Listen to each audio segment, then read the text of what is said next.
अस्सलाम वालेकुम, welcome to my YouTube channel.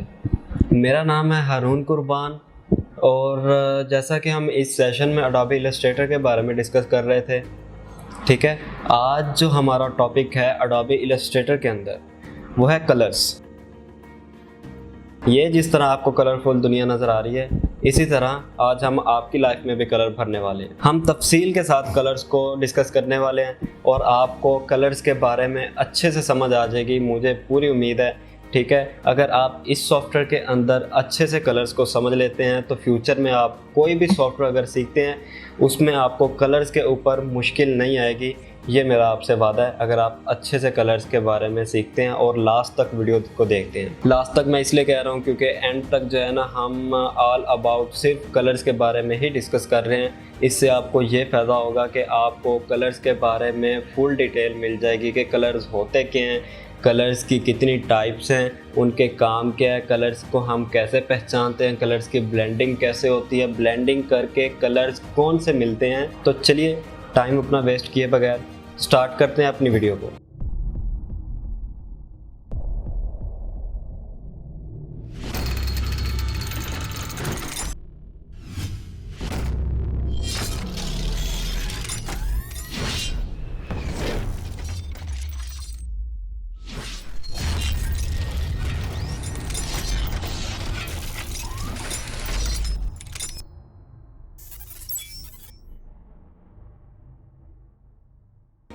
आज हम कलर्स को देख लेते हैं। सबसे पहले मैं आपको बता देता हूँ कि कलर्स के जो हमारे पास यहाँ पर एग्जांपल्स मौजूद हैं, ठीक है। सबसे पहला जो हमारे पास पैनल है वो यहाँ पर कलर्स का है, ठीक है। विंडो के ऊपर यहाँ पर मैं कलर्स को सिलेक्ट कर लेता हूँ। जैसे मैं सिलेक्ट करता हूँ मेरे पास ये सारे के सारे ऑप्शन इकट्ठे आ जाते हैं। मैं इनको खैर क्रॉस कर दूँ ताकि अलग अलग से आपको इनके बारे में बता दूँ ये ऑप्शन मौजूद कहाँ पर है, ठीक है। विंडो के पैनल में एक कलर्स का ऑप्शन है जिनको आज हमने स्टडी करना है और एक स्वाचेस का है। तो अभी इन दोनों चीज़ों को हम देखेंगे। ग्रेडियंट्स का भी ऑप्शन है पर ये ग्रेडियंट का ऑप्शन हम कल देखेंगे, ठीक है। इसके ऊपर काफ़ी लंबी क्लास चल रही है, तो अभी सिर्फ इन दो ऑप्शंस के ऊपर मैं आपको थोड़ा सा गाइड कर दूं। अब मैं जो है ना मैंने इन दोनों ऑप्शन के ऊपर ही काम करना है, तो मैं आपको जो है ना एक तरीका बताता हूँ कि मैं इन दोनों पैनल को आपस में जोड़ना चाह रहा हूँ। स्वाचेस वाले ऑप्शन को उठा के अगर मैं इसके पास यहाँ पर लेकर जाता हूँ तो हमें एक ब्लू सी लाइन नज़र आ रही है, ठीक है। तो अगर मैं यहाँ पर रख के ड्रॉप करता हूँ तो ये अब इसके साथ जो है ना जुड़ चुकी है। अगर मैं कलर को अभी मूव करूँगा तो स्वाचेस जो है ना इसके साथ जुड़ा हुआ है। जैसे वो मैंने पहले आपको दिखाया था तो साथ ग्रेडियंट भी इसके साथ ही लिंक हुआ था, ठीक है। अगर मैं इसे अनलिंक करना चाह रहा हूँ तो मैं इसको यहाँ से पकड़ के साइड की तरफ ड्रॉप करूँगा तो अनलिंक हो जाएगा, ये अलग अलग हो जाएंगे दोनों पैनल, ठीक है। मैं इसके साथ इसको मिला रहा हूँ क्योंकि आज सिर्फ हमने इन दोनों चीज़ों को देखना, तो ये आपस में लिंक रहेंगे तो हमारी हेल्प रहेगी, ठीक है। सबसे पहले जो है ना मैं आपको कलर्स के बारे में कुछ थ्योरी बताना चाहता हूँ। हम जैसे ये कलर्स का पैनल को अगर देखें, सिर्फ कलर्स को ही, ठीक है, इसमें जो हमें यहाँ पर ऑप्शंस मिल रहे होते हैं, एक है RGB का, HSB और CMYK के। ये तीन अहम ऑप्शन है जो आप कलर्स की थ्योरी जिस भी सॉफ्टवेयर पर देखेंगे या जहाँ पर भी देखेंगे, ये तीन चीज़ें ही जो है ना आपको वहाँ पर भी मिलेंगी, ठीक है। आप वीडियो एडिटिंग का सॉफ्टवेयर देख लें, वीडियो एनिमेशन का देख लें, फ़ोटो का सॉफ्टवेयर देख लें, फ़ोटो एडिटिंग का, फोटोशॉप जो हम आगे देखेंगे, ठीक है। तो आपको ग्राफिक्स के हर सॉफ्टवेयर में ये तीन ऑप्शन मिलेंगे। अगर मैं आपको फाइल में जाके न्यू पर ये ऑप्शन दिखाऊँ, मैंने आपको कहा था कि यहाँ पर भी ये देखिए CMYK और RGB हमें यहाँ पर भी मिल रहा था। मैंने आपको कहा था कि आप यहाँ से अगर कोई नई भी सिलेक्ट करेंगे तो हम सॉफ्टवेयर के अंदर जाके भी जो है ना इसकी सिलेक्शन चेंज कर सकते हैं, ठीक है। अभी यहाँ पर CMYK सिलेक्ट हुआ है। CMYK का मतलब क्या है, ठीक है। ये अगर आपके पास कोई कॉपी वगैरह है तो वहाँ पर राइट कर लें ताकि आपको इसके बारे में अच्छे से समझ आ जाए, ठीक है। CMYK का मतलब है, इसमें जो C है ना, C स्टैंड फॉर सियान, ठीक है। C सियान के बारे में बताता है। सियान जो कलर है, कलर्स के आपको नाम अगर पता हो, C जो है ना ये हमें यहाँ पर सियान के बारे में बता रहा है, ठीक है। M हमें मैजेंडा के बारे में बता रहा है, मैजेंडा। ये Y जो है ये येलो के बारे में बता रहा है। और यहाँ पर जो ब्लैक है, ब्लैक स्टैंड फॉर है काले के, ठीक है। आपका इसको ये काफ ये के लिखा हुआ है ना, तो इसका मतलब जो है ना यहाँ पर यूँ समझ लें कि ना ब्लैक है, ठीक है। के को ब्लैक के साथ रिप्रेजेंट किया गया, ये इसलिए इन्होंने के लिखा हुआ है। ताकि जो है ना यहाँ पर भी हमारे पास HSB में भी बी आ रहा है और यहाँ पर भी बी आ रहा है, इसलिए इन्होंने यहाँ पर जो है ना ये के लिख दिया।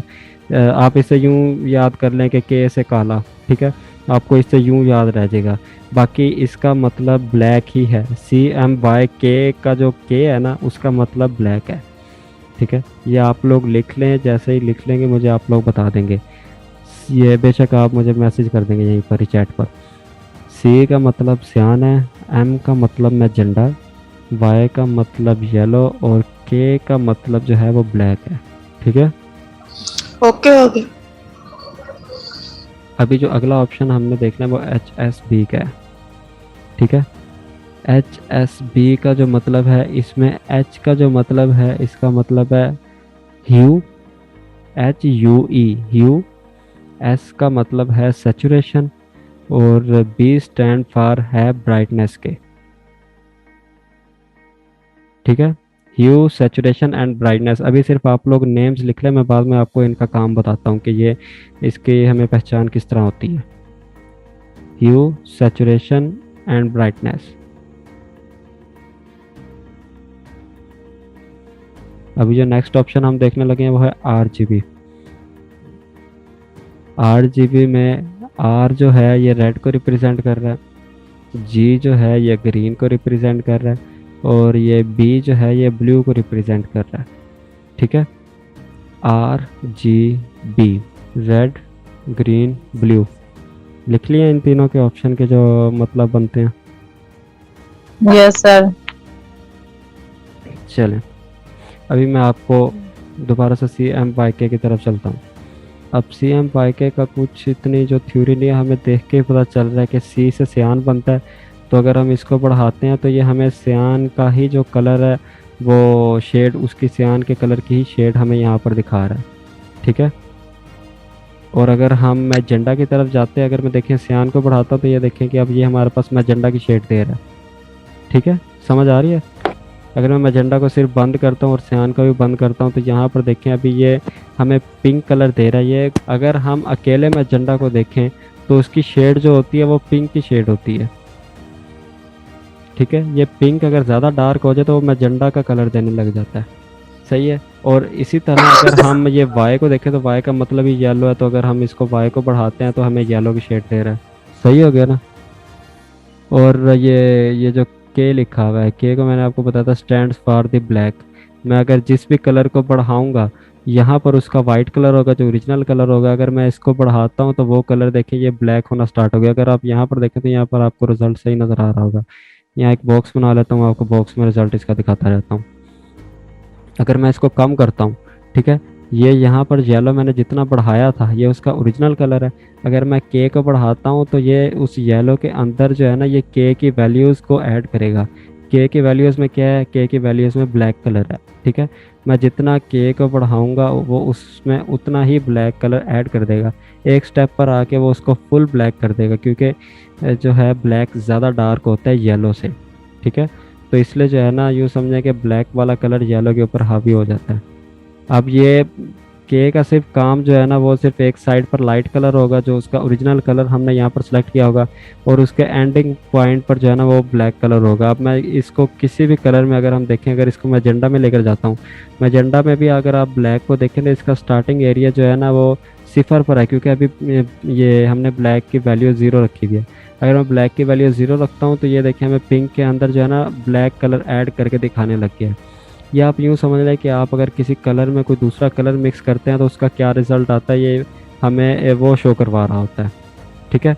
अब अगर आपको मैं कुछ और एग्जांपल दिखाऊं, अगर मैं सियान को बढ़ाता हूं, ठीक है, तो हमारे मैजेंडा के कलर भी चेंज हो गए हैं। मैजेंडा के कलर कैसे चेंज हो गए हैं कि वो हमें रिज़ल्ट दिखा रहा है। अगर हम सियान के अंदर मैजेंडा मिक्स करेंगे तो वो हमें इस तरह की शेड दे रहा होगा, ठीक है। और अगर हम सियान के अंदर येलो मिक्स करेंगे तो हमें ग्रीनिश टोन दे रहा होगा।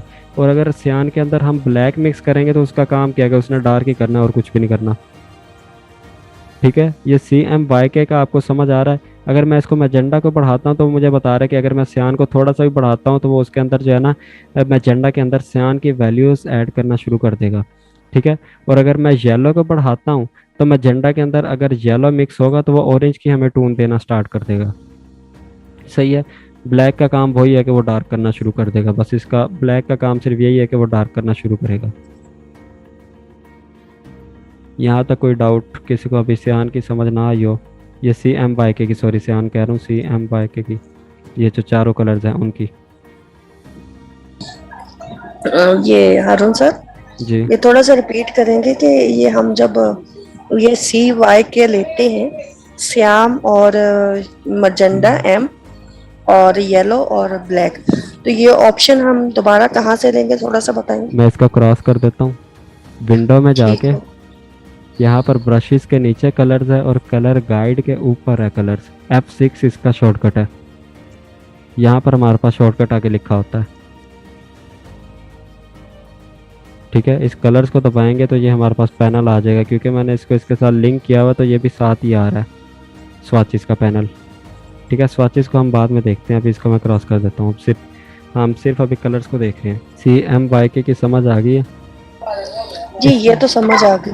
हाँ, इसमें सिर्फ यही है कि आप यूँ समझे कि ना कलर्स की ब्लेंडिंग हो रही होती है, कि अगर मैं सियान में मैजेंडा को ब्लेंड करना चाह रहा हूँ, मीन्स के मैजेंडा को कलर्स, अब यूँ समझे कि आपके पास ये जो है ना अभी सिर्फ ये 4 कलर्स आपके सामने पड़े हुए हैं और आप इन कलर्स के साथ खेल रहे हैं, ठीक है। अभी आपने थोड़ा सा सियान कलर उठाया, ब्रश के साथ आपने इसके अंदर फिल कर दिया, उसके अंदर आपने थोड़ा सा मैजेंडा कलर ऐड किया तो वो इस तरह की शेड देने लग जाएगा, और अगर आपने थोड़ा सा येलो कलर ऐड किया तो वो इस तरह की शेड देने लग जाएगा, और अगर आप उसमें ब्लैक कलर ऐड करने लग जाएंगे तो वो इस तरह की शेड, आपको डार्क शेड देने लग जाएगा, ठीक है ना। ये यूँ ही समझें कि आपने अपने सामने कलर्स रखे हुए हैं और आप उसके साथ जो है ना खेल रहे हैं, और आप देख रहे हैं कि कौन सा नया कलर बन रहा है और कौन सा कलर मिलाने से कौन सा नया कलर बन रहा है।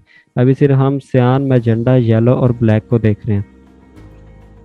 इसको क्लियर है तो मैं आपको आगे दिखाता हूँ ये वाले ऑप्शंस। जी क्लियर, आगे करें। अच्छा, अभी मैं HSB को स्किप कर रहा हूँ, मैं RGB पर जा रहा हूँ, ठीक है। RGB के ऊपर चलते हैं। RGB पे अगर आप गौर करें तो जो इसका भी वही काम है कि ये रेड, ग्रीन और ब्लू, अब ये 3 कलर उसने हमें जो है ना अलग दिए हैं। हम जो ज़्यादातर यूज़ कर रहे हैं वो CM YK ही यूज़ कर रहे होते हैं। अब इसमें मैं आपको दिखाता हूँ कि अगर हम इसमें ये यहाँ पर जो है ना, अगर हम यहाँ से नीचे से कोई कलर सेलेक्ट करते हैं ना तो ये उसके बारे में वैल्यूज़ हैं। अब मैं मिसाल के तौर पर मैं यहाँ से ब्लू सेलेक्ट कर लेता हूँ, यहाँ कुछ रेडिश ले लेते हैं, ठीक है। अब अगर आप गौर से देखें, अगर मैं इसकी रेड की वैल्यू बढ़ाता हूँ तो यहाँ पर 2 हमारे पास जो है ना, इस रेड के अंदर यहाँ पे हमें ये क्या दिखा रहा है कि इस पूरे के पूरे रेड के अंदर 255 टून्स हैं, ठीक है। 255 पूरे रेड के जो हमें ये कलर्स नज़र आ रहे हैं ना, इसमें अगर हम एक एक स्टेप आगे जाते हैं तो आपको देख रहे होंगे कि ये इसके अंदर तकरीबन 255 अलग अलग कलर्स की टून है रेड की। अगर मैं इसको सिर्फ एक स्टेप पीछे लेकर जाता हूँ, 254 पर लेकर जाता हूँ, ठीक है, ये हल्का सा डार्क होगा। थोड़ा सा पीछे लेकर जाता हूँ, हल्का हल्का सा डार्क होगा। मीन्स कि आप कोई भी कलर लेते हैं ना, हर कलर की 255 वैल्यूज़ होती हैं। अगर हम उसी CM YK पर ही जाते हैं, ठीक है, इस पर थोड़ा सा कुछ और सिस्टम है कि ये हमें 100 दिखा रहा होता है, यहाँ से ये वाली वैल्यूज़ दिखा रहा होता है। पर अगर इसके भी अगर हम वैल्यूज़ देखें तो ये पूरे के पूरे इस पैनल के अंदर जो है ना ये 255 स्टेप्स हैं, ठीक है। तो इनको मिला के तकरीबन कुछ ना हमारे जो पूरे सॉफ्टवेयर के अंदर हमें कलर्स मिल रहे होते हैं, वो आप खुद ही हिसाब लगा लें। खैर मैं इतनी गहराई में नहीं जाना चाह रहा, काफ़ी ज़्यादा टाइम लग जाएगा इनको हिसाब लगाते लगाते कि 255 इसके कलर्स हैं, 255 इसके हैं, 255 इसके हैं, फिर इनके 255, 255 और 255 हैं, फिर इसके हैं। तो काफ़ी तादाद में कलर्स ये बन रहे होते हैं, ठीक है। इनमें भी मैं आपको वही सिर्फ बताऊंगा कि ये रेड, ग्रीन, ब्लू उन्होंने क्यों हमें बताया कि अगर हम कोई कलर लेते हैं, अगर मैं रेड लेता हूँ, ठीक है, तो ये देखें उसने 255 पर उसको सेलेक्ट किया हुआ है। क्यों? क्योंकि अभी रेड जो है ना इसमें फुल मिकदार में है, और ग्रीन इसमें थोड़ा सा यूज़ हुआ है तकरीबन 62 की मिकदार में, और 23 जो है ये इसमें जो है ना ब्लू सिर्फ इतना जो है ना वो मिकदार में सिर्फ यूज़ हुआ है। अगर मैं इस कलर में अपना ब्लू की वैल्यू को बढ़ाना चाह रहा हूँ तो मैं बढ़ाऊँगा तो ये थोड़ी सी हमें ब्लूइश टून देना स्टार्ट कर देगा, ठीक है। अगर मैं इसमें ग्रीन बढ़ाना शुरू करूँगा इसको वहीं पर रख के, तो ये जो हमने रेड सेलेक्ट किया था, रेड के अंदर अगर हम ये कलर मिक्स कर रहे होते हैं तो ये जो है ना येलो की टून देना स्टार्ट कर देगा। अगर मैं रेड को कम करूँगा क्योंकि यहाँ से ग्रीन की वैल्यू बढ़ी हुई है और मैंने रेड को बिल्कुल ख़त्म किया तो ये मेरा पूरा का पूरा जो है ना बॉक्स ग्रीन हो गया। यहाँ पर आप यूँ ही समझे कि मैं जिस कलर्स को भी लेता हूँ ना तो ये हमें खुद ही बता देता है कि इस कलर में जो यहाँ पर RGB की वैल्यूज़ हैं इसमें कितना ये कलर ऐड है। अगर येलो लेते हैं तो वो मुझे बता रहा है कि 64% इसमें ब्लू ऐड है और इतना ये ग्रीन ऐड है और इसमें इतना जो है ना ये रेड ऐड है इस कलर में। ये यूँ ही समझ लें कि इसमें जो है ना वैल्यूज़ वगैरह अगर हमने किसी चीज़ की ऐड करनी हो तो ये बस उसी चीज़ के ऑप्शन, अगर हम किसी कलर में अपना ब्लू का कलर ऐड करना चाह रहे हो तो यहाँ से ब्लू का कलर ऐड कर लेते हैं। अगर हम उसमें चाह रहे हैं कि कुछ ग्रीन की मिकदार भी उसमें हो तो ग्रीन की मिकदार बढ़ा देते हैं, कम करना चाह रहे हो तो हम कम कर देते हैं। ये वही चीज़ है कि अगर कलर्स आपने अपने सामने रखे हुए और उनमें अगर कलर कोई मिक्स करके आप कुछ और कलर बना रहे हैं, यहाँ पर वही कुछ ही हो रहा होता है कि आप चाह रहे हैं कि इसमें बिल्कुल भी ब्लू ना हो तो आप ब्लू को ख़त्म कर दें, आप चाह रहे हैं इसमें ज़्यादा रेड हो तो आप फुल रेड करेंगे तो ये फुल रेड हमें कलर की टून देने लग जाएगा। ठीक है ना। मैंने आपको इसलिए ये नाम लिखवाए हैं RGB, red green and blue, ताकि आपको इससे पता चले कि ये जो हमारे पास ये लेवल्स आ रहे हैं इसका सिर्फ काम यही है कि हमने जो पिक अभी सिलेक्ट की है उसके अंदर हमारी ये वाली वैल्यूज़ कितनी है। हम इन वैल्यूज़ को बढ़ाना चाह रहे हैं तो हम इनको बढ़ा सकते हैं, अगर हम इनको कम करना चाह रहे हैं तो हम इन वैल्यूज़ को कम कर सकते हैं। मैंने अब ग्रीन लिया है, मेरा ग्रीन पूरा सिलेक्ट हो गया, मैं चाह रहा हूँ कि इसमें ग्रीन बिल्कुल भी ऐड ना हो, ग्रीन ख़त्म कर दिया। ठीक है। जैसे मैंने ग्रीन बढ़ाया था ना, आप गौर से अगर देखें ऊपर वाली वैल्यू जो है ना वो रेड से हट के ऐसा ऐसा ऐसा ऐसा जो है ना वो ऑरेंज और ग्रीन के दरमियान में ब्लेंड हो रही है। अब यहाँ पर ग्रीन क्यों है? क्योंकि इस साइड पर यूँ समझे कि यहाँ पर 0 वैल्यू है, यहाँ से 0 के बाद 1 2 3 4 5 6 से लेकर यहाँ पर 255 तक वैल्यू चली जाती है। ठीक है। ये अगर यहाँ पर ग्रीन है तो इसका मतलब है कि यहाँ पर अभी रेड 0 है। अगर हम इसको बढ़ाते जाएंगे तो रेड की वैल्यू बढ़ती जा रही है, मीन्स कि अब इस कलर में इस यहाँ पर जो कलर सेलेक्ट हुआ है इस कलर में अब रेड की मिकदार जो है वो बढ़ रही है और ऐड हो रही है। ठीक है। अगर इसको मैं डाउन करता हूँ तो अब इसमें रेड की जो है ना मिकदार नहीं है, इसमें रेड की जो हमने परसेंटेज 23 रखी हुई है, सिर्फ ये 23% जो है ना इसमें रेड ऐड है। अगर इसको मैं बिल्कुल कम कर देता हूँ तो देखिए थोड़ा सा और ये ज़्यादा हमें ग्रीनिश टोन देने लग जाएगा, क्योंकि अब इसमें रेड बिल्कुल भी नहीं है, ब्लू भी नहीं है, अब ये सिर्फ हमें रेड ही नज़र आएगा। ठीक है। अब अगर मैं इसको फुल ग्रीन ही नज़र आएगा, अगर मैं इसको फुल ग्रीन कर देता हूँ और रेड की अगर वैल्यू मैं बढ़ाना स्टार्ट करता हूँ, ठीक है, तो ये ग्रीन के साथ अगर मैं इसकी वैल्यू बढ़ाता हूँ तो ये हमें इस तरह की टोन देने लग जाएगा। ये आप लोगों को तब भी समझ आएगी जब आप 3-4 घंटे लगा के इस कलर्स के साथ खेलेंगे, इनकी वैल्यूज़ बढ़ाएंगे और यहाँ से सेलेक्ट करेंगे, आपको पता चलेगा कि अब मैंने अगर ब्लू सेलेक्ट किया है तो कौन सी वैल्यू बड़ी है। ब्लू की वैल्यू सबसे ज़्यादा बड़ी है। ठीक है। क्योंकि मैंने ब्लू सेलेक्ट किया है तो उसने ऑटोमेटिकली जो है ना यहाँ से मुझे वैल्यू ज़्यादा करके दिखा दी है। मुझे पता चल गया है कि ये जो मैंने अब कलर सेलेक्ट किया है इसमें 208% जो है ना ये ब्लू यूज़ हो रहा है, मीन्स के 208 वाली जो वैल्यू है वो ब्लू की यूज़ हो रही है। ठीक है। ग्रीन इसमें 0 यूज़ हो रहा है और 11th जो इसकी ये रेड की वैल्यू है वो 11th वाली वैल्यू यूज़ हो रही है। थोड़ी सी अगर मैं आपको इसकी एग्जांपल दिखाता हूँ, ये यूँ समझेगा ना, ये समझे कि 25 ये लाइंस लगी हुई हैं। अभी हमने जो इस बॉक्स में ब्लू सेलेक्ट किया हुआ है वो यूँ समझे कि तकरीबन इस मिकदार तक जो है ना हमारे पास ब्लू है। अभी यहाँ तक हमारे पास ब्लू आया हुआ है। मैं थोड़ा सा बॉक्स को सिलेक्ट कर लूँ ताकि ये वैल्यू हमारे पास ओपन हो जाए। यहाँ तक हमारे मीन्स के अभी जो हमने डायग्राम बनाई है उसका लेवल जो है ना यहाँ से इन हुआ है और यहाँ तक जो है ना हमारी ब्लू की वैल्यू आई है। और इस जो नीचे वाली हमारी पिक है इसमें हमारी रेड की जो वैल्यू है वो तकरीबन जो यूँ समझें कि सिर्फ वो ये 11 स्टेज आ गया है। ये पूरी 25 यूँ समझें कि जैसे मैंने आपको बताया ना कि इसमें 25 कलर्स हैं, अलग अलग शेड्स हैं 25 कलर्स की। अब इसमें ब्लू की ये सारी अलग अलग शेड्स हमारे पास मौजूद हैं। ठीक है। अभी यूँ समझें कि ये जो हमने कलर सेलेक्ट किया हुआ था वो कहाँ पर था, चले ये 2 to 1 कर लेते हैं। ठीक है। अभी ये जो है ना हमारी कलर की शेड है ये तकरीबन यूँ समझे कि यहाँ पर 221वीं शेड यहाँ पर बनती है, तो ये हमारी जो शेड सेलेक्ट हुई भी है ये वाली हुई भी है। ठीक है। दानिश अपना माइक बंद कर लें। और रेड की अगर वैल्यू देखें तो रेड की वैल्यू हमारी ये जो रेड की वैल्यू की हमारी 11th वाली जो शेड है वो 11th वाली शेड जो है ना वो वाली शेड उसने पिक की हुई है हमारी रेड वैल्यू की। और ग्रीन वैल्यू जो है वो हमारी बिल्कुल 0 पर खड़ी है। ठीक है। इससे इसी वे से मैं नहीं, मेरे ख्याल से आप लोगों को समझा सकता था कि आप लोगों को, और मैं कैसे समझाऊं कि जो हमारी ब्लू की वैल्यू है उसकी इस वक्त जो शेड सेलेक्ट हुई हुई है वो 221वीं शेड है।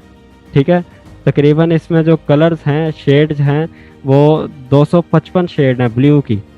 ठीक है, ग्रीन की भी 255 शेड्स हैं और रेड की भी 255 शेड्स हैं।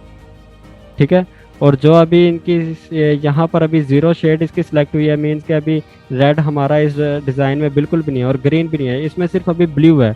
ब्लू की सारी जो आखिरी वाली शेड है ना, ये वाली शेड है, हमने वो वाली जो है ना ब्लू की शेड यहाँ पर सिलेक्ट की हुई है। ठीक है, ये आप यूँ समझ लें कि अगर मैं इनको ब्लैक को दूर से देखूं तो अभी आपको ये नज़र नहीं आ रहा है कि ये अलग अलग जो है ना ये लाइंस हैं। आप इनको भी यूँ ही समझें कि ये कलर्स की जो है ना इस तरह अलग अलग लाइंस लगी हुई हैं, जो हम एक एक लाइन जो है ना, एक एक स्टेप हम पीछे जाते हो तो वो हमें शेड्स चेंज करके दिखा रहा होता है। ठीक है, अभी हमें इनका नहीं पता चल रहा कि ये अलग अलग लाइंस है कि यहाँ एक ही लेवल है। अगर हम जूम जाएंगे तब भी हमें पता चलेगा ना कि ये हमने अलग अलग लाइंस रख के यहाँ पर एक लेवल बनाया हुआ है। अगर देखें तो हमें यहाँ तक भी जो है ना महसूस नहीं हो रहा कि अभी ये अलग अलग लाइंस पड़ी हुई हैं। इससे इजी वे से मैं आप लोगों को नहीं समझा सकता था, अभी भी अगर नहीं समझ आई तो मुझे बता दें। इसकी वजह से आप लोग टेंशन ना लें, टाइम के साथ साथ सारी समझ आ जाएगी। और नहीं नहीं, समझ आ गई है मेरी बात, समझ सबको आ गई होगी कि कलर का यूज है। और असल में जब तक हम कोई शेप बना के उसमें कलर ऐड नहीं करेंगे तब तक हमारी प्रैक्टिस नहीं होगी, तब तक वो थ्योरी रहेगी बस। हाँ, वैसे ओके, कलर्स हम समझ आ गए। हाँ, बाकी ये है कि जैसे ये इसकी वैसे ख़ास इतनी ज़रूरत नहीं पड़ती, फिर भी मैंने आपको इसके बारे में बता दिया है क्योंकि कभी आपको फ्यूचर में इसकी ज़रूरत पड़ जाए तो आप इससे परेशान ना हो। अगर आपको कोई क्लाइंट कहे कि जी मुझे सिर्फ कलर चाहिए RGB में या CMYK में सिर्फ मेरे कलर्स हों, कुछ सियाने आ जाते हैं क्लाइंट्स, वो कहें कि जी सिर्फ मुझे CMYK में ही कलर्स चाहिए, मीन्स के वो कह रहा होगा कि मेरी जो है कलर्स हैं उसमें CMYK की ही वैल्यूज़ ऐड करनी है, उसमें RGB की वैल्यूज़ ऐड नहीं करनी। RGB की वैल्यूज़ से क्या मुराद होगा जी, वो चाह रहा है कि मेरे डिज़ाइन में रेड, ग्रीन और ब्लू की वैल्यू ना हो, मेरा जो डिज़ाइन है उसमें सियान, मैजेंडा, येलो और ब्लैक हो। ठीक है, इनसे वैल्यूज़ मिला के मेरे डिज़ाइन के कलर्स ऐड करने हैं या मेरे लोगों के कलर्स ऐड करने हैं। ये मैंने सिर्फ आप लोगों को इसलिए बताया ताकि आप लोगों को पता हो कि ये जो CMYK जो है ये किसके स्टैंड्स हैं। ठीक है, इसका मतलब क्या है, इनका मतलब यही है कि सियान, मैजेंडा, येलो और ब्लैक। ठीक है, आप इसमें कोई भी कलर लेंगे तो इसमें उनकी वैल्यूज़ आती हैं। अब इसमें सियान की वैल्यूज़ आ रही है, आप सियान की वैल्यू इस डिज़ाइन इस कलर में कम करना चाह रहे हैं या बढ़ाना चाह रहे हैं, मैजेंडा की वैल्यू कम करना चाह रहे हैं या बढ़ाना चाह रहे हैं। ठीक है, RGB में भी यही है कि आप अपने किसी भी कलर में अपने वैल्यू को, ये इसकी रेड की वैल्यू को आपने बढ़ाना है या कम करना है, या ग्रीन की वैल्यू को बढ़ाना है या कम करना है। ठीक है, इनका सिर्फ ये रेड, ग्रीन और ब्लू का यही काम है कि आपने जो कलर सेलेक्ट किया हुआ है ना, आपने उस कलर्स में से अपनी इन वैल्यू को अगर कम करना है तो ये उसके लिए ये हमारे पास स्लाइडर्स काम आ रहे होते हैं। इनको ये जो जिनको मैं मूव करवा रहा हूँ इनको स्लाइडर्स कहते हैं। ठीक है, अभी HSB रह गया एक ऑप्शन, हम HSB को देख लेते हैं। HSB अगर आपको यहाँ पर नज़र आए, सबसे पहले हमें यहाँ पर ह्यू नज़र आ रहा है, ह्यू जो मैंने आपको बताया था HUE, जिस तरह का हमें ये नीचे नज़र आ रहा है ना ये कलर्स काफ़ी ज़्यादा, उसी तरह के हमें ह्यू पर भी नज़र आ रहे हैं। अगर मैं इस कलर्स के ऊपर अपना आई ड्रॉपर लेकर जाता हूँ तो ये हमें ये यहाँ पर भी बता रहा है HSB स्पेक्ट्रम। ठीक है, ये इसका सिर्फ यही है कि हम मुख्तलिफ कलर्स यहाँ से सिलेक्ट कर सकते हैं। अभी सिर्फ हम ह्यू को देख लेते हैं। ह्यू में क्या है, यहाँ पर हमारे पास जितने भी कलर्स मौजूद है ना, ये सारे के सारे कलर्स हमारे पास यहाँ पर भी मौजूद हैं। मेरा ये बॉक्स सेलेक्ट है, मैं आपको प्रीव्यू दिखाने के लिए बॉक्स सेलेक्ट किया हुआ है। इसमें भी अगर आप गौर से देखें तो इसमें भी हमारे पास ये कलर्स की वैल्यूज़ अलग अलग मौजूद हैं। अभी सिर्फ मैं आपको ह्यू के बारे में बताऊंगा। अगर मैं ह्यू का स्लाइडर इधर उधर मूव करवाता हूं तो ये देखें जिस तरह हमारे पास नीचे कलर है उसी तरह के हमारे पास यहाँ पर भी स्लाइडर पर भी मौजूद हैं, अगर हम यहाँ से सिलेक्ट करना चाह रहे हैं। ठीक है, अब यहाँ से ये काफ़ी ज़्यादा इजी है HSB, मैं आपको अभी बताऊंगा तो अभी आप लोगों को इसके बारे में समझ आ जाएगी। अब मिसाल के तौर पर मैंने यहाँ पर जो है ना, चले येलो सेलेक्ट कर लिया। सैचुरेशन का क्या मतलब है, सैचुरेशन का मतलब है लाइट। ठीक है, अब आप ये सैचुरेशन और ब्राइटनेस जो नीचे ऑप्शन है ना, ये दोनों ऑप्शन आपको यूज़ करने के जाने पहचाने होंगे क्योंकि आपने टीवी पर भी ये दोनों चीज़ें देखी होंगी। टीवी के रिमोट पे हमें ऑप्शन मिल रहा होता है और हमने मोबाइल पर भी देखी होंगी। ठीक है, सैचुरेशन का ये काम है कि हमारे जो स्क्रीन है, मैं भी आपको स्क्रीन की इसलिए बता रहा हूँ क्योंकि आपने टीवी और मोबाइल पे ये एग्जांपल देखी होगी, आपको इजीली समझ आ जाएगी। सैचुरेशन होता है कि अगर हम सैचुरेशन की वैल्यू कम करते हैं तो वो हमारे कलर्स को डाउन करने लग जाता है। मीन्स कि हमारी जो स्क्रीन है ना, उसके वो स्क्रीन वाइट होना स्टार्ट हो जाती है। ठीक है, अब मैं अगर सैचुरेशन को बिल्कुल ज़ीरो कर देता हूँ, मेरी स्क्रीन बिल्कुल वाइट हो जाती है। अगर आप टीवी की सैचुरेशन भी अगर अभी जाके कम या बढ़ा के देखते हैं, आप लोगों को उसकी वैल्यू का पता चल जाएगा। मैं जिस भी अगर वैल्यू पर जाता हूँ, तो अगर मैं उसको फुल रखता हूँ तो मुझे आएगा। ठीक है, अगर मैं उसकी वैल्यू को कम करने लग जाता हूँ तो वो जो मेरे एक्टर हैं जिनका मैं यूँ सीरियल देख रहा हूँ या फिर जिनको मैं टीवी के ऊपर देख रहा हूँ, ठीक है, अगर मैं सैचुरेशन को कम करता जाऊँगा तो मुझे उनकी शक्लें जो है ना वो वाजिया नज़र नहीं आएंगी। मेरी जो टीवी की स्क्रीन है ना वो वाइट होना स्टार्ट हो जाएगी। ठीक है, क्यों? क्योंकि उसकी सैचुरेशन डाउन होना स्टार्ट हो जाएगी। ठीक है, सैचुरेशन ये है कि सैचुरेशन हमारे कलर्स की वैल्यू को कम कर रहा होता है। जौन सा भी मैं कलर सेलेक्ट करूँगा वो उस कलर की वैल्यू को डाउन करना स्टार्ट कर देगा। ठीक है, अगर मैं इसको बिल्कुल ज़ीरो पर रखूँगा तो मेरा कलर वो बिल्कुल ख़त्म कर देगा। ब्राइटनेस, ठीक है, ब्राइटनेस का क्या काम है? ब्राइटनेस का वही काम है कि जो हम मोबाइल पे तकरीबन मेरे ख्याल से रोज़ ही हम जो है ना ब्राइटनेस कम या ज़्यादा कर रहे होते हैं। ब्राइटनेस का यही काम है कि जो मैंने कलर सेलेक्ट किया हुआ है उसकी ब्राइटनेस अगर मैं बिल्कुल डाउन कर दूंगा, तो अगर हम ब्राइटनेस डाउन करते हैं तो हमारी मोबाइल की स्क्रीन कैसी होती है, उस पर अंधेरा होने लग जाता है, उसकी लाइट कम हो जाती है। ठीक है, ये लाइट कलर काम करने के लिए। ठीक है, जो हमारा कलर है ना, अभी हमारा अगर ये येलो कलर देखें, ये काफ़ी ज़्यादा लाइट कलर है। लाइट कलर वो होते हैं जो ब्राइट कलर होते हैं। ठीक है, जो चमक रहे होते हैं उनको हम लाइट कलर कहते हैं। अब ये काफ़ी ज़्यादा जो है ना चमकदार या फिर ब्राइट कलर है। हम अगर इसकी ब्राइटनेस कम करते हैं, अगर ब्राइटनेस अगर हम उसकी कम करेंगे तो वो डार्क की तरफ ही जाएगा। जैसे हमारे मोबाइल की स्क्रीन है, अगर हम अपने मोबाइल की स्क्रीन की ब्राइटनेस कम करते हैं तो एक स्टेप ऐसा आता है कि जहाँ पर हमें बिल्कुल जो है ना हल्का हल्का सा स्क्रीन हमें नज़र आ रही होती है। हमें ये भी नहीं पता होता कि अभी हम कौन सा ऑप्शन खोल रहे हैं या कौन सा ऑप्शन को हम क्लोज कर रहे हैं। अगर हम बिल्कुल ब्राइटनेस को फुल कर देते हैं तो हमारी स्क्रीन के अंदर से जो है ना लाइट जिसे हमें रोशनी से महसूस हो रही होती है। ठीक है, वैसे ये येलो कलर है। आप अगर आसानी के लिए आप यूँ देख लें कि सैचुरेशन जो है ना ये कलर की यूँ समझें कि ना कलर के ब्लैक वाले एरिया को रिमूव कर रहा होता है। मीन्स के कलर को हमारे को वाइट कर देता है अगर हम सैचुरेशन को हम रिमूव करते हैं। और अगर हम सैचुरेशन को अगर हम कम करते हैं तो वो हमारे कलर्स की ब्लैक वाली वैल्यू को ख़त्म करता है। अगर वो ब्लैक वाली वैल्यू को ख़त्म करेगा तो हमारा जो कलर वो वाइट ही होगा। ठीक है, और अगर हम ब्राइटनेस को कम करते हैं तो हमारे कलर्स की जो है ना वो वाइट वाली वैल्यू ख़त्म करेगा। अगर वो वाइट वाली वैल्यू ख़त्म करेगा तो हमारा कलर सीधी सी बात है कि वो ब्लैक की तरफ ही जाएगा। ठीक है, यूँ समझ लें कि सैचुरेशन, ये जो HSB का हम S यूज़ कर रहे हैं, ये S काम आएगा हमारे कलर्स की डार्क वैल्यू को ख़त्म करने के लिए। और डार्क वैल्यू को अगर हम ख़त्म करेंगे तो वो बिल्कुल वाइट की तरफ चला जाएगा, अगर हम बिल्कुल ख़त्म करेंगे तो। और जो ब्राइटनेस है, ब्राइटनेस हम यूज़ करते हैं हम लाइट वैल्यू को ख़त्म करने के लिए। मीन्स के जो लाइट वाली चीज़ें हैं उनको ख़त्म करने के लिए हम ब्राइटनेस को यूज़ करते हैं। ठीक है, अगर मैं ब्राइटनेस को ख़त्म करूँगा तो वो लाइट को ख़त्म करता जाएगा और ऐसा ऐसा ऐसा ऐसा उसमें अंधेरा ऐड करता जाएगा, ब्लैक कलर ऐड करता जाएगा और वो एक वक्त पर आके वो बिल्कुल ब्लैक हो जाएगा। ठीक है, इसकी समझ आ गई है? अच्छा, ये तीनों ऑप्शंस हमने देख लिए हैं। कलर्स जो है ये काफ़ी ज़्यादा सर घुमाने वाली चीज़ है, तो अगर आप लोग आगे का कहते हैं तो हम आगे स्टार्ट कर लेते हैं।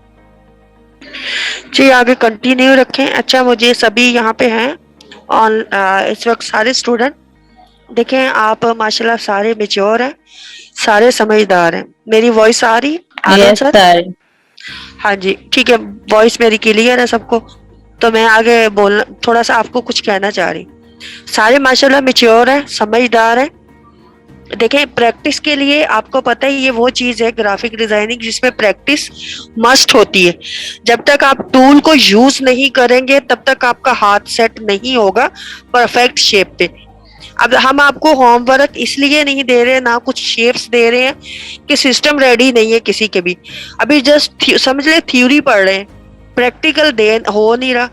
अब लाजमी बात है ये वो चीज है जो प्रैक्टिकली करनी है हमें।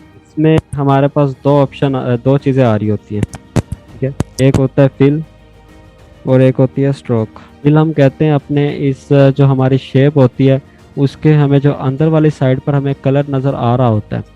ठीक है, वो कलर जो होता है वो फिल का कलर होता है। स्क्रीन नज़र आ रही है? जी जी। ठीक है, ये जो दरमियान वाला हमें अंदर वाला कलर नज़र आ रहा है ये फिल का कलर होता है। और अगर हम जूम करके देखें, हमें जो साइड पर कलर नज़र आ रहा है, ये अगर हम फुल जूम करके देखें, ये जो ब्लैक हमें एरिया नज़र आ रहा है, ये ब्लैक एरिया को आप बॉर्डर भी कह सकते हैं। ठीक है, असल में इसके कंप्यूटर की लैंग्वेज में इसको हम स्ट्रोक कहते हैं। आप इसको अपनी याद दहाने के लिए अभी जो है इसको बॉर्डर कह सकते हैं, या जिस तरह भी आप इसको याद करना चाहें लफ्ज़ को आप इसको याद कर सकते हैं। फिर जब आपको इसकी पहचान हो जाएगी, आप खुद ही आपको पता चल जाएगा कि जी इसको हम स्ट्रोक कहते हैं। अगर हम इसके यहाँ पर ऑप्शंस पर जाएं कलर्स के, तो अगर हम पीछे वाला ऑप्शन देखें जिसके बारे में मैंने आपको बॉर्डर का बताया, अगर हम इसकी डायग्राम अगर देखें तो ये भी एक बॉर्डर नुमा ही बना हुआ है। ठीक है, अगर इसके ऊपर मैं माउस लेकर जाता हूँ तो ये हमें यहाँ पर भी नाम इसका बता रहा है। नीचे अगर हम देखें तो हमें ये बता रहा है कि इसका नेम जो है वो स्ट्रोक है। अगर हम ऊपर वाले एरिया पर जाते हैं जहाँ पर येलो कलर है, ठीक है, वहाँ पर ये हमें बता रहा है कि ये फिल है। ठीक हो गया, ये हम अगर किसी भी टूल के ऊपर जाते हैं तो वो वहाँ का हमें नाम खुद ही ये सॉफ्टवेयर बता रहा होता है हर टूल का, कि किस टूल का क्या नाम है। ठीक है, हम अगर बॉक्स को सिलेक्ट करते हैं, अगर मैं चाहता हूँ कि ये जो बीच में येलो वाला कलर है, मैं इस कलर को चेंज करना चाहता हूँ। ठीक है, तो ये बीच वाला जो कलर है ये फिल का कलर है। ठीक है, मैं फिल के ऊपर जाऊँगा। फिल के ऊपर अगर मैं डबल क्लिक करूंगा, जब तक मैं डबल क्लिक नहीं करूंगा तब तक मेरे पास ये विंडो नहीं आएगी कलर की। डबल क्लिक करूंगा, मेरे पास एक विंडो ओपन हो रही है कलर्स की। यहाँ पर अगर हम देखें, हमारे पास यहाँ पर भी वो वैल्यूज़ नज़र आ रही हैं जो हमने यहाँ पर देखी है। ठीक है, यहाँ पर अगर देखें HSB हमें ये वाले वैल्यूज़ नज़र आ रही हैं, ह्यू, सैचुरेशन एंड ब्राइटनेस की। और अगर नीचे देखें तो हमें RGB की वैल्यूज़ नज़र आ रही हैं। ठीक है, RGB ये वाली वैल्यूज़ जो हमने यहाँ पर ऑप्शन को ओपन करके देखा था, यहाँ पर RGB की वैल्यूज़ नज़र आ रही हैं, और यहाँ पर हमें CMYK की वैल्यू नज़र आ रही है। ठीक है, ये तीनों ऑप्शन हमने देखे थे जो मैंने आपको कहा था ज़्यादा अहम है। ये तीनों ऑप्शन हमें यहाँ पर विंडो पर भी मिल रहे हैं। अगर हम कोई भी कलर सेलेक्ट करते हैं तो उस कलर में हमें ये बता रहा है कि इस कलर में इतने फीसद ये ह्यू यूज़ हो रहा है, इतने फीसद सैचुरेशन है, इतने फीसद ब्राइटनेस है, और ये रेड कलर इतना है, ग्रीन इतना है, ब्लू इतना, जो हम वहाँ पर देख रहे थे। ठीक है, सियान इसमें इतना है, मैजेंडा की वैल्यू इतनी है, येलो की वैल्यू इतनी है, और ब्लैक इसमें बिल्कुल भी यूज़ नहीं हो रहा क्योंकि ये बिल्कुल लाइट कलर है। अगर मैं ब्लैक की तरफ जाऊँगा तब ब्लैक की वैल्यू जो है ना अब इंक्रीज़ होना स्टार्ट हुई है। ठीक है, अब यहाँ से मैं जौन सा कलर भी सिलेक्ट करूँगा, मैं यहाँ से उस कलर के ऊपर जाके, मैं अब मिसाल के तौर पर येलो कलर लेना चाह रहा हूँ, यहाँ पर आके मैं येलो के ऊपर क्लिक करूँगा। यहाँ से अगर मैं लाइट येलो लेना चाह रहा हूँ तो लाइट ले लूँगा, अगर मैं डार्क लेना चाह रहा हूँ तो मैं डार्क की तरफ चला जाऊँगा। ठीक है, थोड़ा सा मुख्तलिफ कलर लेते हैं, ब्लू ले लेते हैं, ओके किया। अब ये मेरे पास ब्लू कलर जो है ना फिल के अंदर ऐड हो गया, और ये कलर भी तब ही ऐड होगा जब हम इस बॉक्स को सिलेक्ट करेंगे। ठीक है, अब मिसाल के तौर पर मैं इसको थोड़ा सा जूम आउट करता हूँ और बॉक्स को छोटा कर देता हूँ, और 2-3 बॉक्स की इसकी कॉपीज़ बना देता हूँ। मेरे पास इतने सारे बॉक्सेस हैं। अब अगर मैं इसको यूं ही जाके इसका कलर चेंज कर देता हूँ, कोई भी रख देता हूँ, मैं यहाँ पर रेड कर देता हूँ और ओके कर देता हूँ, वो सिर्फ यहीं पर ऐड हुआ है और यहाँ पर किसी चीज़ का भी कलर चेंज नहीं हुआ। क्यों? क्योंकि आपको पहले दिन मैंने बताया था कि कंप्यूटर एक स्टूपिड मशीन है, हमें उसे बताना पड़ता है कि हमें किस चीज़ का कलर चेंज करना है। ठीक है, अब मैं इसको बताऊंगा कि जी ये वाला जो बॉक्स है मैं इसका कलर चेंज करना चाह रहा हूँ। मैं इस बॉक्स को पहले सिलेक्ट करूँगा, सिलेक्शन टूल से इसको सिलेक्ट करूँगा, फिल के ऊपर डबल क्लिक करूँगा, मेरे पास ये पैनल आ गया। अब मैं जौन सा कलर भी इसके अंदर ऐड करना चाह रहा हूँ मैं वो कलर सेलेक्ट करके ओके कर दूँगा। इसके अंदर ग्रीन ऐड हो गया और किसी के अंदर भी नहीं हुआ। क्यों? क्योंकि मैंने कंप्यूटर को बताया है कि मैंने सिर्फ इसके अंदर ही कलर चेंज करना है, सिलेक्ट करके मैंने उसे बताया है। ठीक है, अब मैंने इसके अंदर कलर चेंज करना, मैं इसको क्लिक करूँगा। अब फिल के अंदर जाके मैं इसका कोई और कलर ऐड कर लेता हूँ। ठीक है, अब सिर्फ इसी का कलर चेंज हुआ, इसका नहीं हुआ। क्यों? क्योंकि मैंने ये सिलेक्ट किया हुआ था। इसके ऊपर क्लिक करके इसका कलर चेंज कर लेते हैं। अब मेरा जो है ना सिर्फ इसी का कलर चेंज हुआ जो मैंने उसकी वैल्यू ऑन की हुई थी। ठीक है, ये हो गया हमारा फिल का काम। स्ट्रोक भी तब भी यूज़ होगा या स्ट्रोक का कलर भी तब भी चेंज होगा जब हम स्ट्रोक के ऊपर जो या बॉक्स को क्लिक करेंगे जिसका हम स्ट्रोक चेंज करना चाह रहे हैं। मैं इनको थोड़ा नज़दीक कर रहा हूँ क्योंकि स्ट्रोक की वैल्यू अभी हमारे पास कम है, तो आपको अच्छे से नज़र आएगा स्ट्रोक में क्या चेंजेस आ रही है। ठीक है, अभी हमें तीनों बॉक्सेस का स्ट्रोक नज़र आ रहा है। बॉक्स पे मैं जो है ना आपको स्ट्रोक का कलर चेंज करने के बारे में बता दूँ कैसे चेंज होता है। वही सिंपल सी चीज़ है, बॉक्स को क्लिक करूँगा जिसका मुझे कलर चेंज करना है। ठीक है, स्ट्रोक के ऊपर जाके मैं डबल क्लिक करूंगा, अब ये स्ट्रोक का मेरे पास पैनल ओपन हो गया है। अब मैं अगर इसमें कोई चेंजिंग करता हूँ तो वो मेरे स्ट्रोक की कलर की चेंजिंग होगी। ठीक है, मैंने ये येलो कलर ले लिया, ओके कर दिया। अब ये गौर से देखिए तो मेरा स्ट्रोक का कलर चेंज हो गया। ठीक है, सिंपली कलर है, जिस तरह हम फिल के ऊपर डबल क्लिक करके हम कलर चेंज करते थे, उसी तरह स्ट्रोक का हम डबल क्लिक करके कलर चेंज कर लेते हैं। ठीक है, अगर मैं इस रेड वाले वैल्यू का चाह रहा हूँ कि स्ट्रोक हो ही ना, ठीक है, ये स्ट्रोक के बगैर हो, सिर्फ इसका बॉर्डर ना हो, ये सिर्फ मेरे पास एक फिल हो। ठीक है, मैं इसको क्लिक करूँगा बॉक्स को। ठीक है, मैंने बॉक्स को कहीं पर भी क्लिक करके मैंने जो है ना इसको सिलेक्ट कर लिया। क्यों? क्योंकि इसका फिल का कलर है, इसका अंदरूनी हिस्सा है। अब आप इसकी एग्जांपल यूँ ले लें कि आप कहीं से कोई फ़ोटो फ्रेम लेने के लिए जाते हैं। जी जिस तरह बाउंड्रीज भी कह सकते हैं, वो आपकी अपनी आसानी के लिए मैंने आपको कहा है कि जिस तरह आपको आसानी लगे। ठीक है, आप अगर किसी शॉप से किसी फ़ोटो के लिए फ़्रेम लेने के लिए जाते हैं, आप जब फ्रेम लेते हैं तो फ्रेम के अंदर आपकी कोई भी तस्वीर नहीं लगी होती, दरमियान से वो खाली होता है। ठीक है, अब अगर आप उस फ्रेम को दरमियान से पकड़ने की कोशिश करेंगे, क्योंकि दरमियान में तो उसके कुछ है ही नहीं, तो वो मूव भी नहीं होगा। अगर आपके उसके दरमियान में उसके शीशा लगा हुआ होगा और तस्वीर लगी होगी, और आप अगर दरमियान से फिर उसको पकड़ के मूव करेंगे तो वो मूव हो जाएगा। क्यों? क्योंकि दरमियान से पकड़ने के लिए आपके पास स्पॉट है। अगर उसके दरमियान में कुछ भी नहीं होगा तो उससे आप दरमियान से उसको ड्रैग एंड ड्रॉप नहीं कर सकते। अभी आप यूँ समझ लें कि ये फ्रेम है, इस फ्रेम के अंदर ये जो है ना आपने कोई तस्वीर लगाई भी है, अगर आप इस तस्वीर से पकड़ के इसको ड्रैग वगैरह कर रहे हैं तो ये आसानी से ड्रैग हो रहा है। अभी यूँ समझें कि मैं इस तस्वीर का फ्रेम रिमूव करने लगा हूँ, मैंने इसके ऊपर फिल के ऊपर क्लिक किया या इस बॉक्स के ऊपर क्लिक किया है, कहीं पर भी मैं क्लिक करके बॉक्स को सिलेक्ट कर सकता हूँ। ठीक है, फिल को मैंने ऊपर रखा है। ऊपर रखने का क्या मकसद है? अगर मैं स्ट्रोक को ऊपर रखा है, अगर मैं फिल के ऊपर क्लिक करता हूँ तो मेरा भी फिल ऊपर आ गया।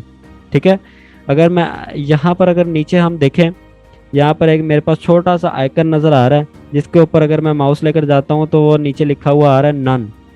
मीन्स के अब अगर हम यहाँ से कोई चीज़ बंद करना चाह रहे हैं तो हम यहाँ पर क्लिक करके उसको बंद कर सकते हैं, ऑफ कर सकते हैं। अभी मैं चाह रहा हूँ कि मैंने इधर जो है ना स्ट्रोक को ऑफ करना है, तो मैं स्ट्रोक को ऊपर रखूँगा। ठीक है, स्ट्रोक को ऊपर रखूँगा तो इसका मतलब है कि स्ट्रोक के अंदर चेंजिंग होगी, जो मैं चेंजिंग करूँगा। मैं चाह रहा हूँ कि स्ट्रोक बंद हो जाए, स्ट्रोक के ऊपर क्लिक करके मैं नन पे क्लिक कर दूंगा। अब आप अगर गौर से देखें तो हमारे यहाँ पर एक तस्वीर ही रहेगी, ये तस्वीर मैं एग्जांपल के तौर पे बोल रहा हूँ। ठीक है, और फ्रेम इसका रिमूव हो गया। ठीक है, इसी तरह हमारे पास यहाँ पर एक एग्जांपल है, इसके अंदर से मैं तस्वीर रिमूव करना चाह रहा हूँ और इसका फ्रेम रखना चाह रहा हूँ। उसके लिए मैं क्या करूँगा, पहले मैं ये फिल जो है, फिल मीन्स की तस्वीर आप जो मर्जी इसको आसानी के लिए ले लें, मैं तस्वीर इसलिए कह रहा हूँ ताकि आप लोगों को समझ आ जाए। मैं इसके फिल के ऊपर क्लिक करूँगा, अब मेरा ये फिल ऊपर आ गया। क्यों? क्योंकि मैं इसका दरमियान वाला हिस्सा रिमूव करना चाह रहा हूँ, मैं सिर्फ स्ट्रोक रखना चाह रहा हूँ। मैंने इसका ये वाला एरिया को क्लिक किया, फिल को क्लिक किया, मैंने नन के ऊपर जो है ना जाके प्रेस कर दिया। अब जो है ना इस जगह से हमारा फिल बिल्कुल भी ख़त्म हो गया। ठीक है, अब मैं जो आपको बता रहा था कि अगर हम फ्रेम के दरमियान से अगर मूव करवाना चाहें, अगर उसके दरमियान में कोई चीज़ भी ना हो तो वो मूव नहीं होगी। अगर मैं आपको यहाँ पर एग्जांपल दिखाऊं, मैं दरमियान से पकड़ के ड्रैग करता हूँ तो ये बिल्कुल भी मूव भी नहीं हो रही और सिलेक्ट भी नहीं हो रही। क्यों? क्योंकि इसके साइड पर सिर्फ बॉर्डर है, इसके दरमियान में कुछ भी नहीं है। ठीक है, उसी तरह आप इसको ले लें, इसके यहाँ पर तस्वीर तो है ना, दरमियान से अगर मैं तस्वीर के ऊपर से पकड़ के इसको मूव करवाता हूँ तो ये तो मूव हो रहा है, ये भी मूव हो रहा है, क्योंकि यहाँ पर इसके इर्द गिर्द इसके फ्रेम भी है और इसके अंदर तस्वीर भी लगी हुई है। पर इसके दरमियान में कुछ भी नहीं है, ना कोई तस्वीर है, ना कोई शीशा है, ना कुछ भी है। अगर कोई चीज़ होती तो ये दरमियान से हम इसको मूव कर सकते हैं, इसको सिलेक्ट कर सकते हैं। अभी ये एक फ्रेम है, तो अगर मैं फ्रेम के ऊपर क्लिक करके ड्रैग करूंगा तो ये सिर्फ फ्रेम ही मूव होगा।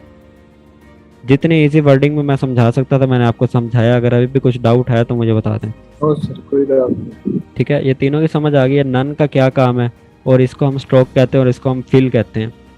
यस और कलर चेंज करने हो तो हम डबल क्लिक करके यस अगर मैं फिल के ऊपर जाके ऐसे इसको सिलेक्ट करके इसके स्ट्रोक को, ये सॉरी जो इसकी ये शेप है, शेप को मैं सिलेक्ट करके अगर फिल के ऊपर डबल क्लिक करता हूँ और कोई कलर सिलेक्ट करके ओके करता हूँ तो इसका कलर दोबारा से ऐड हो जाएगा। ठीक है, अगर इसका स्ट्रोक बंद है, मैं इसके स्ट्रोक को ऊपर रख के मीन्स के इसको एक मरतबा क्लिक करूँगा तो ये खुद ही ऊपर आ जाएगा। और इसके ऊपर अगर मैं डबल क्लिक करता हूँ और इसके अंदर कोई कलर ऐड कर देता हूँ तो इसका स्ट्रोक भी वापस आ जाएगा। ठीक है, ये नहीं आपने टेंशन लेने की अब नन हो गया वापस पता नहीं कैसे आएगा, इस तरह ये दोबारा वापस आ सकता है। इनको डिलीट करते हैं। अभी हम देख लेते हैं, थोड़ी सी प्रैक्टिस पेन टूल की कर लेते हैं। कोई सिंपल सा पोस्टर निकाल लेते हैं। बहुत सिंपल सिंपल से हमारे पास यहाँ पर पोस्टर आ गया, जो हम अभी बेसिक लेवल पर प्रैक्टिस करने लगे तो हम इन पर प्रैक्टिस कर सकते हैं। इसको देख लेते हैं, क्योंकि पेन टूल की हमने प्रैक्टिस करनी है। अभी ये तस्वीर डाउनलोड हो गई है। इस तस्वीर को मैं इलस्ट्रेटर पे ओपन कर रहा हूँ। सिंपली ड्रैग एंड ड्रॉप करके भी ओपन कर सकते हैं। खैर, अगर इसको यहीं से आप उठाएंगे तो ये इसका लिंक ही आएगा, आपको जाके फोल्डर से ऑन करना पड़ेगा इसको, जहाँ पर ये सेव होता है। आप इसको यहाँ से ड्रैग एंड ड्रॉप भी कर सकते हैं। खैर, ड्रैग एंड ड्रॉप ही कर लें, ज़्यादा इजी हो जाता है काम। ठीक है, अब अगर मैं यहाँ पर कोई तस्वीर यहाँ पर लेकर आता हूँ तो हमारे इस तस्वीर के ऊपर एक क्रॉस बना हुआ आता है। इस क्रॉस को ख़त्म करने के लिए मैं पिक को सिलेक्ट करूँगा तो मेरे पास यहाँ पर क्विक ऑप्शन में कुछ ऑप्शंस आ रहे हैं। ठीक है, इसमें जो पहला पहला हमारे पास ऑप्शन आ रहा है वो है एम्बेड का। इसको मैं क्लिक करके यहाँ से एम्बेड को प्रेस कर देता हूँ तो अब इसके ऊपर से क्रॉस रिमूव हो गया। मीन्स के अब मैं इसके अंदर चेंजिंग कर सकता हूँ। ठीक है, अब मैंने इन सर पोस्टर्स के, दोबारा बताइएगा।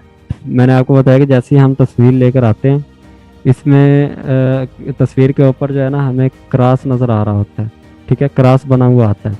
इस क्रॉस को ख़त्म करने के लिए यहाँ पर प्रॉपर्टीज़ में नीचे नीचे ऑप्शन आता है क्विक एक्शन का। जैसे ही हम क्विक एक्शन में सबसे पहला हमारे पास ऑप्शन है एम्बेड का। अगर हम एम्बेड के ऊपर क्लिक करते हैं तो ये क्रॉस ऑटोमेटिकली ख़त्म हो जाएगा। ठीक है, अब मैंने जो है ना इसको रीट्रेस करना है। रीट्रेस का क्या मकसद है जी, कि मैं चाह रहा हूँ ये जो डिज़ाइन बना हुआ है ये मुझे बहुत अच्छा लगा है, मैं इसको खुद से बनाना चाहता हूँ। ठीक है, अब मैं आपको एक चीज़ इसके बारे में बताना चाहता हूँ कि सबसे पहले आप गौर करें कि जो हमारे पास बेसिक चीज़ हमें नज़र आ रही है ना, पहले उसको ड्रा करने की कोशिश किया करें। हमें बेसिक चीज़ क्या नज़र आ रही है कि यहाँ पर एक बॉक्स बना हुआ है।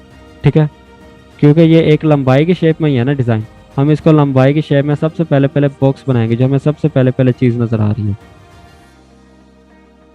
अपने आप को जैसे आप इजी समझते हैं ना, उसी इजी फील करके ही अपना डिज़ाइन क्रिएट करें। अभी मैंने एक शेप बना ली है, साइड पर रेक्टेंगल बना लिया है। मैं कोशिश करूँगा कि इसी साइज़ का बनाऊँ, तो मैं जूम करके जो है ना इसको छोटा कर लूँगा, इस साइज़ का जो है ना इसको सेट कर लूँगा। ये मैं आपको प्रैक्टिस के लिए बता रहा हूँ। ठीक है, प्रैक्टिस करने के लिए आप यूं नेट से तस्वीरें उठा के अपनी प्रैक्टिस कर सकते हैं। मैंने उसी साइज़ का उसको सेट कर दिया।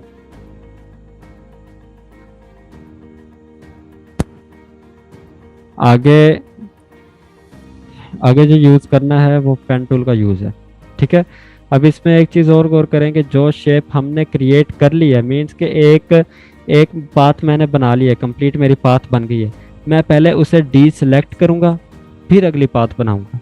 ठीक है, अगर मैं इसे डी सेलेक्ट नहीं करता तो जो चीज़ मैं अगली नेक्स्ट चीज़ पेन टूल से अगर मैं कोई पाथ बनाऊँगा तो वो उसी के अंदर मेरी पाथ ऐड कर देगा, वो अलग पाथ नहीं बनाएगा। ठीक है, तो आप ये चीज़ ज़रूरी समझें कि अगर आपने कोई चीज़ शेप पहले बना ली है, पहले उसे डीसेलेक्ट करेंगे फिर अगली शेप बनाएंगे। ठीक है, जब आप ट्रेसिंग का काम कर रहे हों, ये चीज़ लाजमी आप लोगों ने याद रखनी है। अगर ये काम आप नहीं करेंगे कि आप पहले वाली चीज़ को डीसेलेक्ट नहीं करेंगे तो आपको आगे जो है ना, जब इसके अंदर कलर आप फिल करने लगेंगे तब आप लोगों को इसमें मुश्किल पेश आएगी। ठीक है, और कोशिश करनी है कि जब आप ट्रेस कर रहे हों या जो चीज़ें बना रहे हों, उन सब चीज़ों का फिल यहाँ से आप लोगों ने बंद कर देना। ठीक है, जैसे अगर मैं आपको इसकी पाथ पे क्लिक करके दिखाऊं, पाथ पे क्यों क्लिक हो रहा है, अगर मैं दरमियान से क्लिक करता हूं तो ये सिलेक्ट नहीं होगा। क्यों? क्योंकि इसका अभी फिल बंद है। इसका ये देखें, इसका फिल नहीं है, नन है, इसका स्ट्रोक भी नन है। ठीक है, सिर्फ ये पाथ है, ना इसके अंदर स्ट्रोक है ना इसके अंदर फिल है। अगर ये दोनों चीज़ें नहीं होंगी तो ये खाली पाथ ही होगी। अगर मैं जूम करके आपको दिखाऊँ तो ये सिर्फ एक पाथ ही है, ना इसका स्ट्रोक है ना इसका फिल है। ठीक है, अगर क्योंकि फिल नहीं है इसका, तो मैं इसको दरमियान से सिलेक्ट करने लगूंगा तो ये दरमियान से सिलेक्ट नहीं होगा। जहाँ जहाँ पर इसकी पाथ बनी होगी मैं वहीं से सिर्फ उसको सिलेक्ट कर सकूंगा। ठीक है, अब मैंने यहाँ पाथ बनाई थी तो अगर मैं यहाँ पर माउस लेकर जाऊंगा तो ये यहीं से सिलेक्ट होगी। इसको डीसेलेक्ट करके मैं अब अगली पाथ बनाना चाह रहा हूँ, मैं अगली पाथ की तरफ जाऊँगा। ठीक है, अगली पाथ, अब इसके भी दो ऑप्शन है। जो बंदा आप अपने आप को जिस तरह इजी समझे, पहले ऑप्शन के थ्रू मैं पेन टूल से बना के दिखा देता हूँ आप लोगों को। पेन टूल से आप थोड़ा सा इसको अगर जूम करेंगे तो आपको पता चल जाएगा कि ये ब्लैक स्टार्ट कहाँ से हो रहा है। ये जो एंड पर आपको ये 3 बॉक्सेस नज़र आए जब आप इसको फुल जूम करेंगे। ठीक है, आपको ये एंड पे 3 बॉक्सेस नज़र आएंगे, ये होते हैं पिक्सेल्स। ठीक है, इन पिक्सल्स को आप लोगों ने बिल्कुल इग्नोर करना है।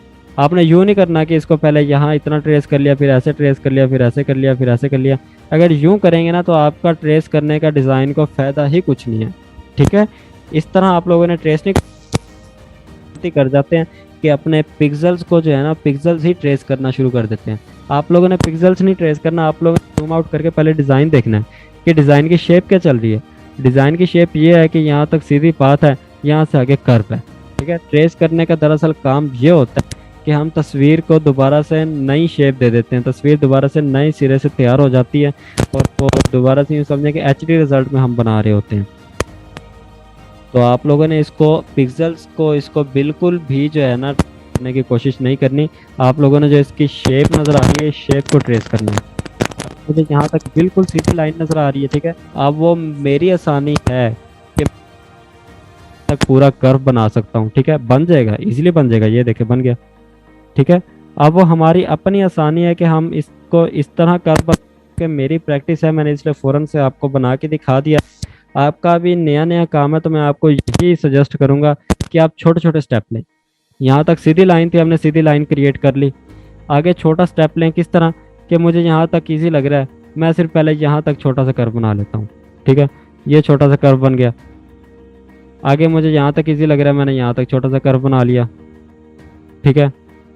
आगे यहाँ पर मेरा ब्लैक कलर ख़त्म हो रहा है और छोटा सा यहाँ पर कर्व है, मैंने छोटा सा कर्व यहाँ पर बना लिया, ठीक है। अब वो आप लोगों की आसानी है, आपके जब प्रैक्टिस हो जाएगी पेन टूल में तो आप खुद ही जो है ना यूँ यहाँ से लेकर यहाँ तक एक ही बारी में सारा कर्व बना सकते हैं।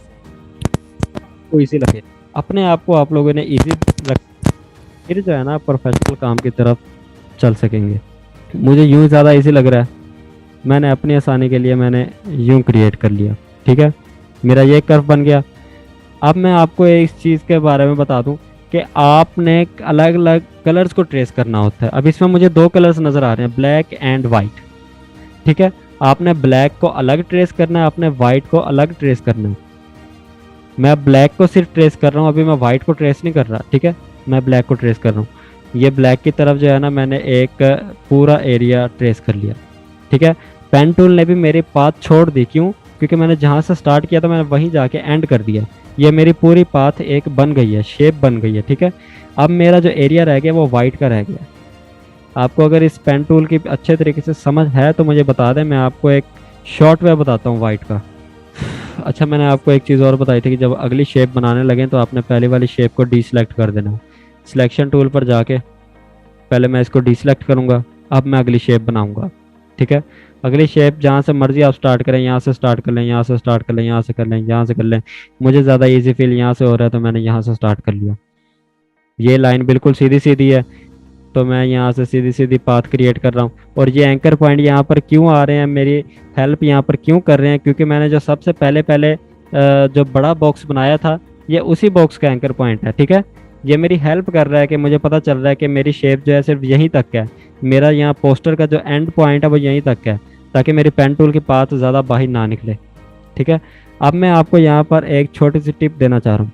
वो क्या है कि मैंने ये ब्लैक कलर बनाया है ना, तो उसके लिए ज़रूरी नहीं है कि मैं अब वाइट कलर को भी यहाँ से जो है ना ये पूरा ट्रेस करूँ। तो उसमें ये भी हो सकता है कि मेरी पाथ थोड़ी सी बाहर निकल सकती है, थोड़ी सी अंदर निकल सकती है। अगर मेरा ब्लैक कलर ट्रेस हो गया है ना, मैं यूँ भी कर सकता हूँ कि मैं इस पाथ को यहाँ से बाहर से क्लिक करके यहाँ पर आके डन कर सकता हूँ, ठीक है। वो क्यों? क्योंकि मैंने आपको लेयर्स के बारे में बताया था, ठीक है। अब मैं इनके कलर्स पहले फिल कर दूं, फिर मैं आपको लेयर्स के ऑप्शन में जाके आपको बताता हूँ कि ये मैंने क्यों किया। अब ये मेरी वाइट वाली पाथ सेलेक्ट है, ठीक है। आई ड्रॉपर टूल लूँगा। आई ड्रॉपर टूल के बारे में मैंने आप लोगों को बताया? नो सर, नहीं बताया? नहीं। अच्छा, आई ड्रॉपर टूल का काम ये है, सिंपल है बहुत, कि मैंने जिस चीज़ के अंदर कलर करना हो उस चीज़ को सिलेक्ट करूँगा और जिसका कलर मैंने पिक करना हो उसके ऊपर जाके क्लिक करूँगा आई ड्रॉपर टूल से, ठीक है। अभी मैंने इस पाथ के अंदर क्लिक करना है तो मैंने इस पाथ को सिलेक्ट किया और मैंने जिसका कलर पिक करना है उसके ऊपर जाके क्लिक करूँगा। अब मैंने वाइट कलर पिक करना है, मैंने वाइट पे क्लिक कर दिया। मैंने ब्लैक कलर पिक करना है, मैंने ब्लैक के ऊपर क्लिक कर दिया, ठीक है। ये आई ड्रॉपर टूल जो है ना, आप यूँ समझ लें कि इसको पिकर भी आप कह सकते हैं, चीज़ें पिक करना, ठीक है। और ये सिर्फ उसी चीज़ के अंदर चेंजिंग लेकर आएगा जिसको मैंने सेलेक्ट किया होगा, ठीक है। इस एरिया में मैंने वाइट कलर करना है तो मैं वाइट के ऊपर जाके क्लिक कर दूंगा, इसने वाइट कलर उठा लिया। अब मैं क्लिक कर रहा हूँ दूसरी वाली पाथ, ये वाली पाथ ब्लैक वाली, इसके अंदर मैं आई ड्रॉपर टूल से ये ब्लैक कलर फिल कर रहा हूँ। ठीक है, अब ये मेरा डिज़ाइन कंप्लीट हो गया। बस ये थोड़ी सी चीज़ ख़राब हो गई है कि मैंने ये वाइट वाली पाथ जो बाहर से बनाई थी वो पाथ मुझे जो है ना बाहर की तरफ नज़र आ रही है। इसको सेट करना है। इसको सेट करने के लिए मैं लेयर्स पर जाऊँगा। ठीक है, लेयर्स के लिए मैंने आपको बताया था विंडो के ऑप्शन में जाएंगे, हमें यहाँ पर लेयर्स नज़र आ रही है जिसका शॉर्टकट F7 है। लेयर्स को क्लिक किया, लेयर्स को सामने ले आते हैं।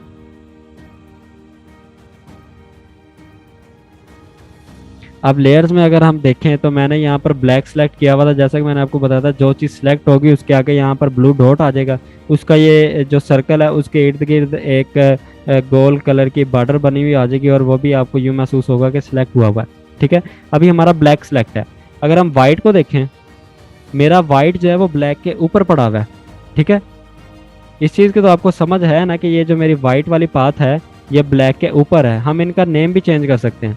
अगर मैं पाथ के ऊपर डबल क्लिक करता हूँ तो ये अब मुझसे नेम का पूछने लग गया। मैं यहाँ पर लिख देता हूँ W, जिससे मुझे पता चल जाएगा जी ये वाइट कलर है। इसके ऊपर मैं लिख देता हूँ ब्लैक, या फिर जो हमारे कलर्स में ब्लैक के कहते हैं तो मैं यहाँ पर के लिख सकता हूँ। और ये जो है ये मेरी इमेज है जो यहाँ पीछे पीछे इमेज पड़ी हुई है। ठीक है, जिसके ऊपर हम ट्रेसिंग कर रहे हैं। सर आपकी आवाज ब्रेक हो रही है। मैं आप लोगों को बता रहा हूँ कि इनके मैं कलर्स, इनके मैं नेम, मुझे एक पैनल भी ओपन कर देता है बाज़ औक़ात, और ज़्यादातर जो है ना नहीं भी ओपन करके देता, ज़्यादातर यही जो है ना मुझसे नेम पूछ रहा होता है कि हमने अगर यहीं पर नेम चेंज करना है तो। ठीक है, ये मेरा वाइट कलर है। ठीक है, ये मेरा वाइट कलर है इसलिए मैंने यहाँ पर इसको W लिख दिया। ये मेरा ब्लैक कलर है तो मैंने यहाँ पर के लिख दिया। के क्यों लिखा है? क्योंकि हमारे जो कलर्स हैं, मैंने आपको बताया था कि कलर्स में ब्लैक को के साथ वो रिप्रेजेंट कर रहा है, तो मैंने यहाँ पर के लिख दिया। और ये जो मैंने बॉक्स लिखा हुआ है, ये जो मैंने सबसे पहले पीछे बॉक्स बनाया था, ये मेरी उस चीज़ की लेयर है। ठीक है, और ये मेरी इमेज है जो सबसे पीछे इमेज पड़ी हुई है, ये वो वाली इमेज है। ठीक है, अभी मेरा जो है ना वाइट कलर सेलेक्ट हुआ है। अगर मैं इस वाइट को उठा के ब्लैक के नीचे रख देता हूँ तो हमारी वही वाली शेप क्रिएट होगी है जो हमने क्रिएट की थी। जो यहाँ पर हमें पाथ नज़र आ रही थी वो वही वाली हमारा बिल्कुल डिज़ाइन क्रिएट हो गया ना। मैं इसलिए आपको समझा रहा था कि अगर हमने एक तरफ से तो हमने ये डिज़ाइन बना लिया, अगर हम वाइट का ये डिज़ाइन ना भी बनाएं, वाइट की अगर हम पाथ वाइट से लेकर चले जाएं तब भी हम वही वाला स्टाइल जो है ना अपना डिज़ाइन क्रिएट कर सकते हैं। अगर जूम आउट करके मैं आपको अच्छे से दिखा दूं, अगर नीचे से ये मैं अपनी इमेज को बाहर निकालता हूं, ठीक है, तो आप गौर करें बिल्कुल एज इट इज़ उसी तरह का मैंने ये अपना पोस्टर बना लिया। ठीक है, सिर्फ कमी किस चीज़ की है कि मैंने टेक्स्ट ऐड नहीं किया। जब हम टेक्स्ट को पढ़ेंगे तब इस चीज़ को भी देखेंगे कि टेक्स्ट ऐड कैसे होगा। ठीक है, इसी तरह अगर मैं इस चीज़ को ट्रेस करना चाहूँ तो मैं इस चीज़ को भी ट्रेस कर सकता हूँ, इस डिज़ाइन को भी। ठीक है, ये क्योंकि इसी तरह का डिज़ाइन है तो इसको बेशक रहने देते हैं। ये भी वैसे उसी तरह का ही है। सर ये ट्रेस का तो पता चल गया, लेकिन पेन टूल में अगर हमने कोई शेप ड्रॉ कर ली है तो देन हम चाह रहे हैं कि हम उसकी मूवमेंट चेंज करें, तो मतलब उसके हैंडल्स कहाँ से हम दोबारा उसके ला सकते हैं वो बता दें। Good question. हैंडल हम जहाँ से लेकर आते हैं, अगर हम डायरेक्ट सिलेक्शन टूल पर जाते हैं, ठीक है, जहाँ पर हमने अपना वो कर्व बनाया होगा ना, अब मैंने कर्व किस वाले एंकर टूल पर बनाया है, सॉरी एंकर पर बनाया, कर्व मैंने बनाया इस एंकर पर। अगर मैं इस एंकर को क्लिक करता हूँ तो ये देखें मेरा हैंडल आ गया। ठीक है, अगर डायरेक्ट सिलेक्शन टूल की मदद से आएगा।